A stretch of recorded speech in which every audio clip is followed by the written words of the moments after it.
छत के हिस्से से बाहर चल रही बर्फीली हवा सीधा अंदर घुस रही है, जहां गरीब बिमला उसका पूरा परिवार ठंड में भूखा है। अरे आयशा, आयशा बहू, मुझको और बिस्तर उड़ा दो, इस फटी गुदरी में बिल्कुल भी गर्माहट नहीं मिल रही है। घर की बड़ी बूढ़ी देवकी ठंड से थर थर कांपी जा रही थी। वहीं तीनों बच्चे एक फटी रजाई में किकुड़ कर बैठे हुए थे। बच्चों, ये रजाई दे दो, बड़ी दादी को ठंड लग रही है ना, उनको उड़ाना है। मम्मी, हमको भी सर की ठंडी ठंडी लग रही है, हम रजाई दे देंगे तो क्या उड़ेंगे। बच्चों, इस वक्त बड़ी दादी को इस रजाई की ज्यादा जरूरत है, उनकी तबीयत खराब है, तुम तो अच्छी बच्ची हो। आशा की रजाई मांगने पर राजू रजाई दे देता है, जिसे आशा देवकी को उड़ाती है। अब तीनों बच्चे बगैर गर्म बिस्तर के थरथराहट से भर जाते हैं। अड़ोस पड़ोस में सभी के पक्के घर दिख रहे थे, जहाँ सभी के गर्माहट की सुख साधन में बैठे थे। मम्मी, मम्मी, मुझको बहुत इसकी ठंड लग रही है, भूख भी लग रही है। क्या आज भी हमारे घर में खाना नहीं बनेगा? रात में हमारे घर में खाना नहीं बना था, भूख से मेरा पेट दुख रहा है। पूजा को भूख से खाना मांगते देखकर बबीता की आंखों में आंसू भर जाते हैं। वहीं उसकी गोद में भी एक छोटा सा दूध के लिए भी लग रहा था। नाना, मेरा मुन्ना, ना रोना, चुप हो जा लल्ला। अरे मेरा लल्ला, लल्ला लल्ला लोरी, दूध की कटोरी, दूध में बताशा, मुन्ना करे तमाशा। अरे बबीता बहू, मुन्ना इतना ज्यादा क्यों रो रहा है? देख कहीं उसको भूख तो नहीं लग गई। माँ जी, मुन्ना को भूख ही लगी है, मगर मेरे सीने में दूध नहीं उतर रहा कि पिला सको।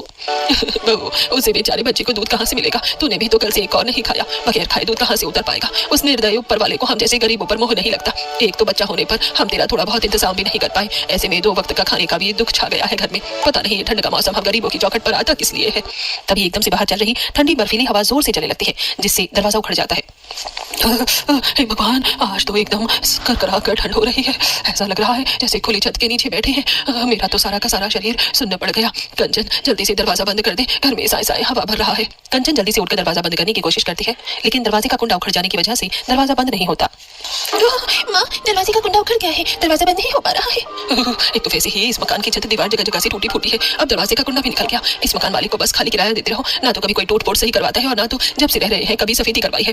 अरे इस टूटे छत वाले मकान में ठंड का मौसम काटना तो हमको पड़ता है। कंचन देखो, दरवाजे के पीछे 2 ईंट रखी है, उसी दरवाजे पर सटाकर लगा दो, ऐसे दरवाजा नहीं खुलेगा। कंचन जब ईंट की सहायता से दरवाजे को सटाकर बंद कर देती है, जिससे घर के अंदर ठंडी ठंडी हवा आना बंद हो जाता है। तभी ठंड में थरथर कांपते हुए अजीत, रवि पन्नी में थोड़ा सा दाल चावल लेकर आते हैं। अरे इस ठंडी के मौसम ने तो तहलका मचा कर रख दिया है। आशा, ये लो दाल चावल लाया हूँ, जल्द से खाना पका दो, बच्चे भूखे होंगे ना।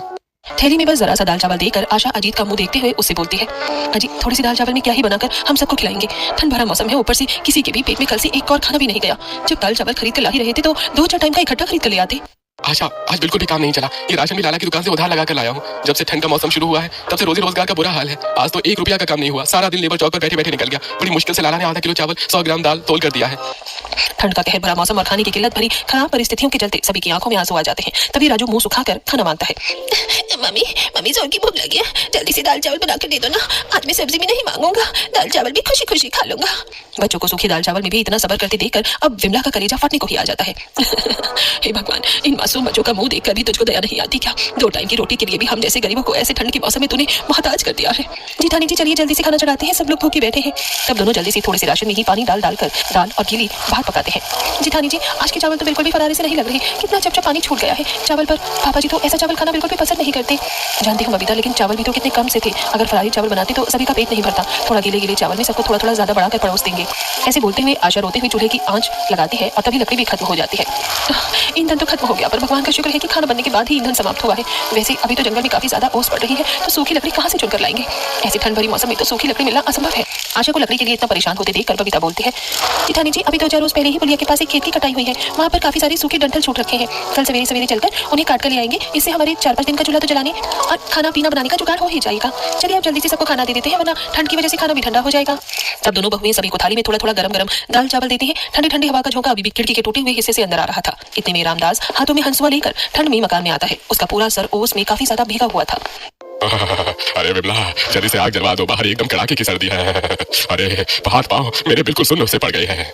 ठंड लगने से रामदास की तबीयत काफी ज्यादा खराब होती देख अब विमला चिंता में खाने की थाली ज्यों की त्यों छोड़ देती है। जब मैंने तुम्हें कटाई का काम करने जाने के लिए मना किया था, देख नहीं रहे कैसा कहर बरसता ठंड का मौसम हो रखा है। ऊपर से बनिहारी में 40-50 रुपए से ज्यादा खेत काटने का ये खेत वाले देते भी नहीं है, तो क्या ही फायदा हंसी में सर देने का।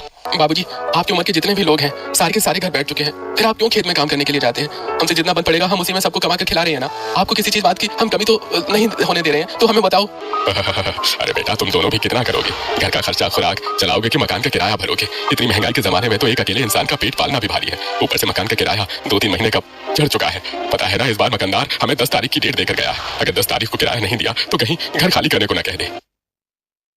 अरे ऐसे कैसे घर खाली करने को कह देगा पिताजी? और जब हमारी अच्छी कमाई होती है उसको उसका किराया समय से पहले दे देते हैं। और रही बात 2-3 महीने के किराए की, तो अभी काम धंधा नहीं चल रहा है, इसलिए लेट हो गया है किराया देने में। अब बबीता चूल्हे में से जला अलाव बर्तन में निकाल कर लाती है और रामदास को आग तापने को देती है। पूरा गरीब ससुराल रूखा सूखा दाल चावल खाकर ही किसी तरह गुजारा करता है और कच्ची छत के अंदर ठंड के मौसम में रात काटता है। अभी सुबह सुबह होते ही दोनों बहुएं धुंध और कोहरे में ईंधन लेने के लिए खेत खलिहान होते हुए चली जाती है। खेत में फूटती फसलें लहलहा रही थी, सभी पर ओस भरी हुई थी। जेठानी जी, आज तो ठंड और भी ज्यादा बढ़ी हुई लग रही है।